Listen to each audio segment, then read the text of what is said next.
네, 오늘의 말씀은 출애굽기서 23장 20절에서 28절까지만 합독하겠습니다. 시작. 내가 사자를 내 앞서 보내어 길에서 너를 보하여 너를 내가 예비한 곳에 이르게 하리니 너희는 삼가 그의 목소리를 청종하고 그를 노엽게 하지 말라. 그가 너희의 허물을 용서하지 아니할 것은 내 이름이 그에게 있음이니라.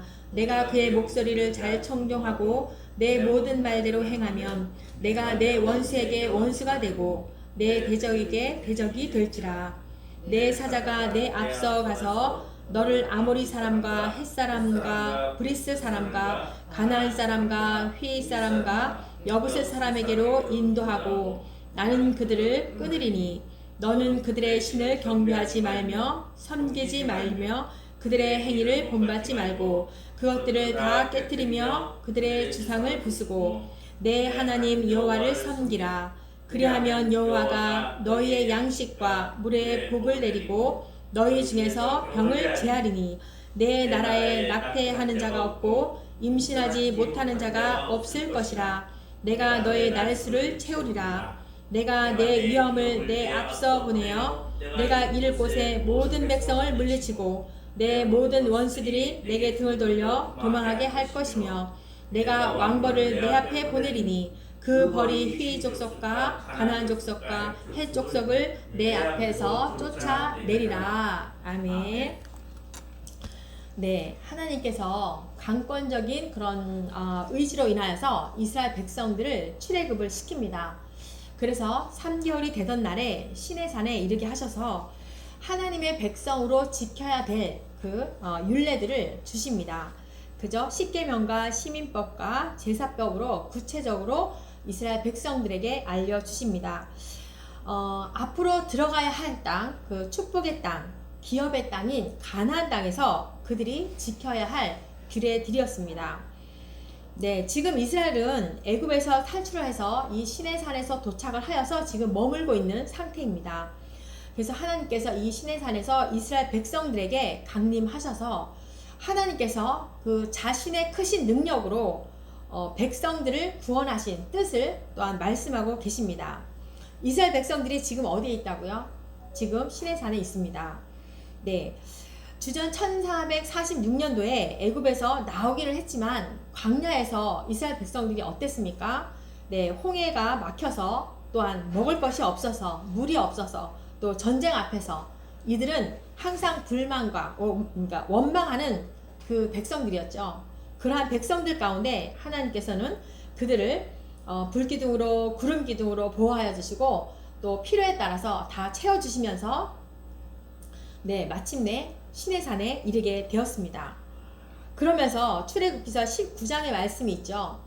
하나님의 행하심을 보고 독수리 날개로 너희를 업어서 인도하셨다라는 것을 이야기하시면서 너희들을 구원하신 뜻은 바로 이것이다 라고 이렇게 말씀을 하는 겁니다.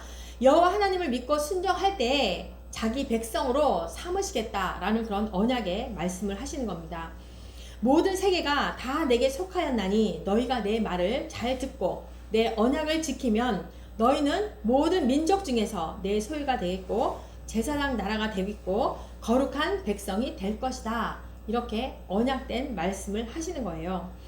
그래서 언약된 백성이기 때문에 언약의 원칙을 가지고 너희들이 살아야 할 것이다. 이렇게 말씀을 주시는 거예요.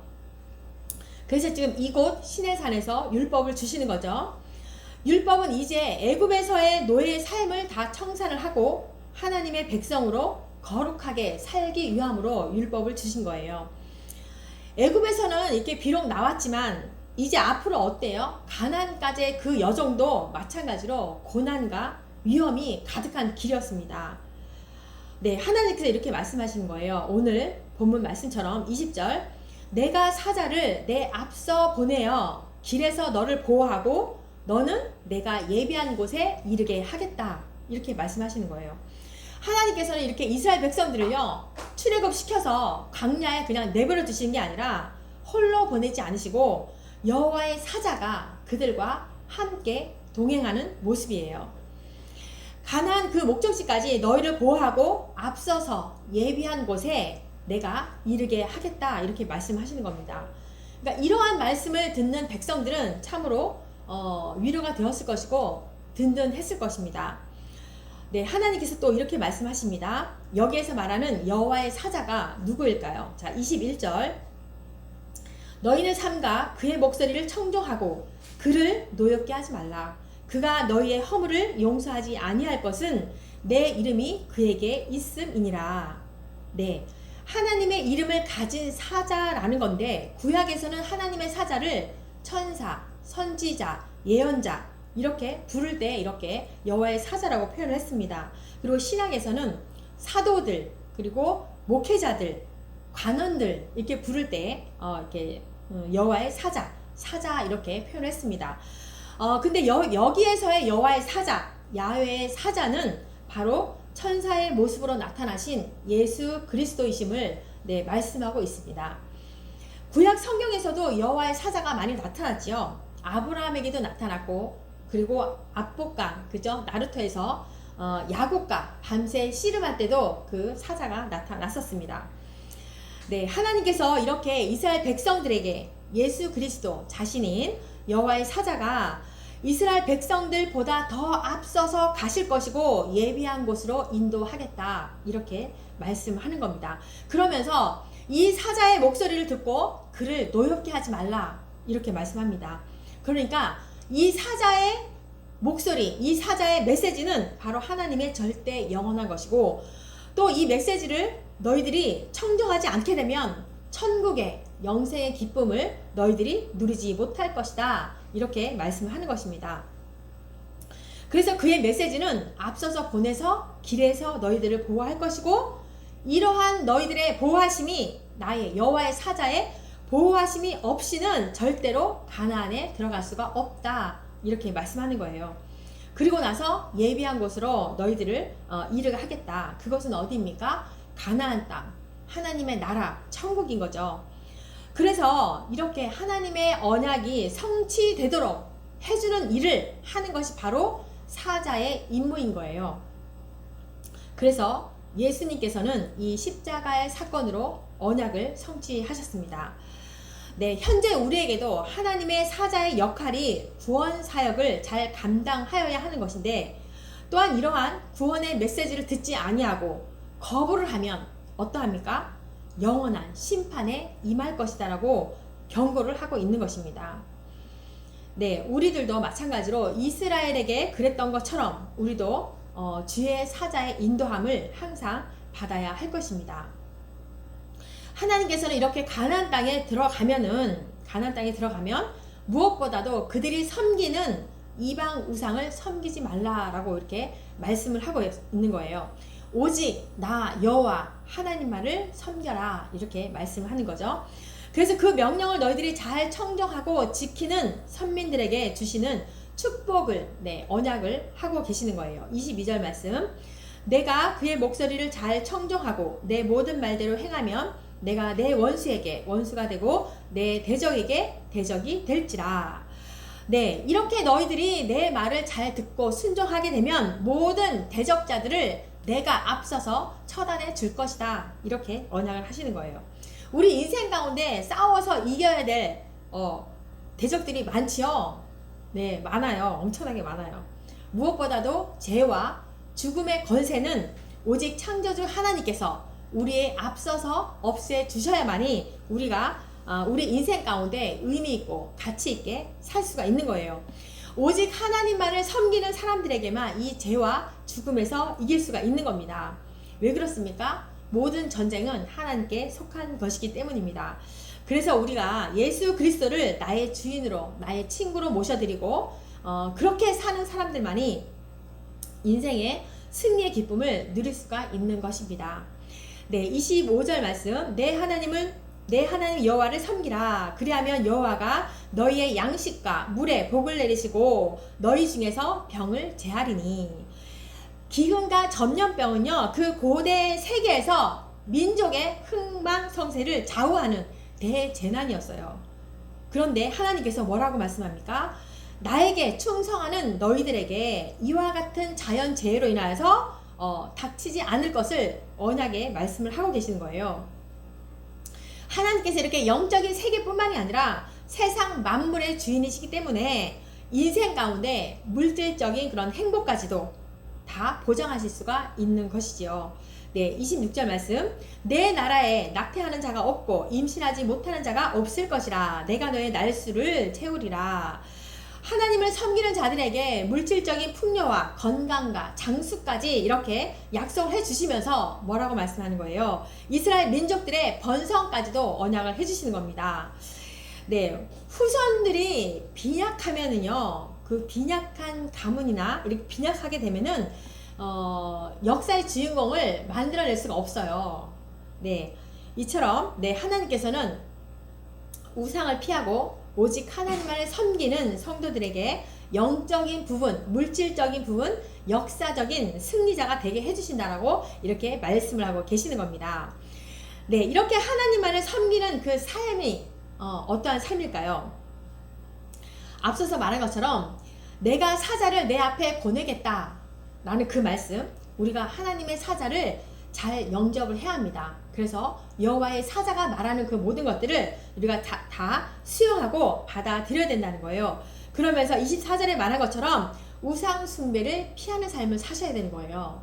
예, 그런 다음에 그 우상 숭배를 피하는 삶뿐만이 아니라 비진리 가운데 우리가 당당하게 하나님의 말씀을 복음을 전하면서 살아가는, 그러면서 하나님께 충성되이 영광되는 삶을 돌려드리며 살아야 되는 것이 하나님을 진정으로 섬기는 삶이라고 할 수가 있는 것입니다. 그래서 하나님은 구체적으로 충성된 선민들에게 그 대적들이 어떠한 패배를 당할 것인지를 말씀해 주시는데요. 네, 뭐라고 말씀하시냐면 27절과 28절에 보면은 선민들에게 앞서서 위엄과 왕벌을 대적자들에게 내가 보내겠다 이렇게 말씀하는 겁니다. 27절 말씀 보니까 내가 내 위엄을 앞서 보내어 내가 이를 곳에 모든 백성을 물리치고 내 모든 원수들이 내게 등을 돌려 도망하게 할 것이며, 여기어서의 성경에서 말하는 위엄은요, 하나님의 권세의 힘이라고 말씀하고 있는데요. 하나님의 권능과 권세로서 서민들의 앞서서 사자들을 보내어서 대적들을 다 없애주겠다 이렇게 말씀하는 것입니다. 실제적으로 그러지 않았어요? 그죠? 천군 천사들을 가나안 땅에 먼저 보내셔서 가나안 족속들의 그 간담을 서늘하게 만들었지 않습니까? 실제로 가나안 정탐 때 그 기생 라합이 그렇게 고백을 했지 않습니까? 그죠? 그러면서 28절에 내가 왕벌을 내 앞에 보내겠다. 네, 왕벌들을 선민들 앞에 먼저 보내어서 가나안 족속들을 다 몰아내겠다는 거예요. 그 이제 팔레스타인의 그 왕벌은요, 이 독이 있어가지고 동물이나 사람이나 이 급소를 딱 쏘이게 되면 바로 이렇게 생명을 잃게 된대요. 그래서 하나님께서 왕벌을 너희들 앞에 먼저 보내겠다. 그래서 가나안 족속들을 다 내가 몰아내겠다. 이렇게 약속의 말씀을 하시는 거예요. 그러다 보니까 하나님을 섬기는 의인들, 그러니까 하나님을 섬기는 성도들에게는 그 아무도 대적할 리가 아무도 없다. 그렇게 말씀을 하시는 거죠. 그러면서 하나님께서 선민들이 이제 가나안 땅에 너희들이 들어가서 정착하게 될 때에 대적자들을 그 땅에서 몰아내시기는 하는데 서서히 몰아내시겠다라고 그렇게 말씀하는 거예요. 이러한 말씀을 통해서 보면은 하나님의 정말 그 구원의 방법에 있어서 참으로 지혜롭고 온전하신 방법이다라는 것을 우리가 볼 수가 있는데요. 이스라엘 민족들은 원래 농경 민족이 아니었어요. 그죠? 애굽에서 종로로 타다가 광야에서 1세대는 다 죽고 농사를 모르는 오직 목축만을 아는 2세대들이 그 가나안 땅에 들어가는데요. 그렇기 때문에 하나님이 일제히 가나안 족속들을 다 멸하다 보면 어때요? 그곳에서 농축업을 할 수 있는 그 땅과 농축업을 가르쳐 줄 수 있는 가나안 족속들이 없으면 안 되거든요. 그래서 서서히 몰아내겠다 이렇게 말씀하는 거예요. 그러니까 이스라엘 백성들이 가나안 땅에 들어가서 1년 동안 너희들이 농사를 지을 수 있는 그런 여유를 두고 몰아내시겠다 이렇게 말씀을 하는 거예요. 네, 그러면서 30절 내가 번성하여 그 땅을 기업으로 얻을 때까지 내가 그들을 조금씩 쫓아내리라. 네, 1년 동안 여유를 두면서 조금씩 쫓아내신다는 거예요. 하나님의 그 놀라운 구원 섭리의 방법이라는 것을 우리가 알 수가 있습니다. 네, 그래서 이제 가나안 족속들을 이렇게 남겨두어서 서서히 몰아내시겠다라는 그 의미는 또한 그들을 통해서 선민들이 하나님의 계명을 잘 지켜야만이 생존할 수 있다라는 그런 신앙을 확신시키기 위함이었어요. 또한 네, 그래서 하나님의 권세와 은혜가 없다라면 우리 이스라엘 백성들은, 우리 성도들은 가나안 족속들에게 멸망과 고통을 당할 수밖에 없는 나약한 존재로구나, 그런 사실을 깨닫게 하기 위함이라는 거였어요. 그래서 이처럼 우리도 마찬가지로, 오늘날의 우리도 마찬가지로 이 세상 죄악 권세에서 하나님께서 우리를 구원하시지만 하나님의 지혜를 따라서 구원의 역사가 하나님의 섭리 가운데 행하여짐을 우리는 깊이 깨달아야 될 것입니다. 네. 끝으로 하나님께서는요, 그 땅에 정착한 후에 절대로 우상 숭배를 하지 말아라, 우상을 섬기지 말아라, 이렇게 명령을 합니다. 그래서 너희들이 우상 숭배하는 것은 바로 너희들의 올무가 될 것이야, 이렇게 말씀을 하는 거잖아요. 올무가 뭐예요? 짐승이 오가는 길에 어떤 그 미끼를 두어가지고 올가미를 만들어서 지나가면은 딱 잡아가지고 죽게 만드는 거잖아요. 그러니까 우리나라 그 사형 집행할 때도요, 이러한 방법을 사용했다고 하더라고요. 그러니까 성경에서의 이러한 올무의 표현은 바로 멸망의, 파멸의 상징을 말하고 있는 거예요. 그러니까 너희들이 우상 숭배하면은 이렇게 올무에 너희들이 되어버릴 것이다, 이렇게 말씀하는 거예요. 그러니까 어떠한 죄보다도 우상 숭배하는 죄를 피해야 된다는 것을 이렇게 하나님께서 엄중하게 경고를 하는 거예요. 그러면서 내가 먹는 날에는 정령 죽으리라, 이 에덴 동산에서 경고의 이런 재판을 말씀하고 계셨잖아요. 그러니까 오늘날에도 우리에게도 마찬가지입니다.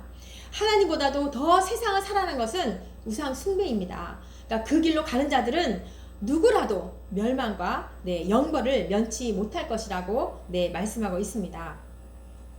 네, 우리가요, 우상 숭배를 하고 이 성도들이 하나님보다 우상 숭배를 하게 되면 어떻게 되느냐? 세상에 우리의 마음을 빼앗겨 버려서 이 올무에 걸리게 되는데, 어떠한 올무냐? 두 마음을 품는다는 거예요. 하나님께서는 뭐라 그랬어요? 두 마음을 품지 말아라, 마음을 성결하게 하라, 이렇게 말씀하시거든요. 두 마음을 절대로 품으면 안 되는 거예요. 그 다음에 두 번째로는요, 탐심의 노예가 된다라는 거예요. 욕심이 막 생겨요. 욕심이. 그렇게 돼도 절대로 안 되는 거죠. 세 번째로는요, 우리가 이렇게 우상 숭배를 하게 되면은 하나님을 잊어버리게 된다는 거예요. 그래서 절대로 우상 숭배를 하면 안 된다, 이렇게 말씀을 하고 있는 겁니다. 네, 33절 말씀 보니까요, 그들이 내 땅에 머무르지 못할 것은 그들이 너를 내게 범죄하게 할까 두려움이라. 내가 그 신들을 섬기면 그것이 너의 올무가 되리라. 네, 우상 숭배를 하게 되면 앞서서 말한 것처럼 하나님보다 세상에게 마음을 빼앗기게 되어서 올무에 걸리게 된다는 거예요. 그것은 두 마음을 품게 되고 탐심의 노예가 되고 하나님을 잃어버리게 되는 것입니다. 그러니까 그의 걸음은 온통 사망의 길로 가는 것 뿐입니다. 우리 가운데 우상이 있다라고 하면은 다 제거해 버리시고 오직 여호와 하나님만을 집중하시고 말씀과 기도로 승리하시는 저와 여러분이 되시기를 진정으로 축복합니다. 아멘. 기도합니다. 하나님 아버지, 감사합니다. 이스라엘 백성들을 출애굽으로 구원하여 주시고 이제는 거룩한 백성으로 살아가도록 율례를 주셨습니다. 무엇보다 여호와의 사자를 앞서서 보내셔서 우리의 대적자들을 멸하여 주시고 물질과 생명까지 풍요로운 삶을 약속하여 주었습니다. 오직 여호와 하나님만을 섬기며 하나님의 백성으로 살아가도록 우리의 마음을 지켜 주옵소서.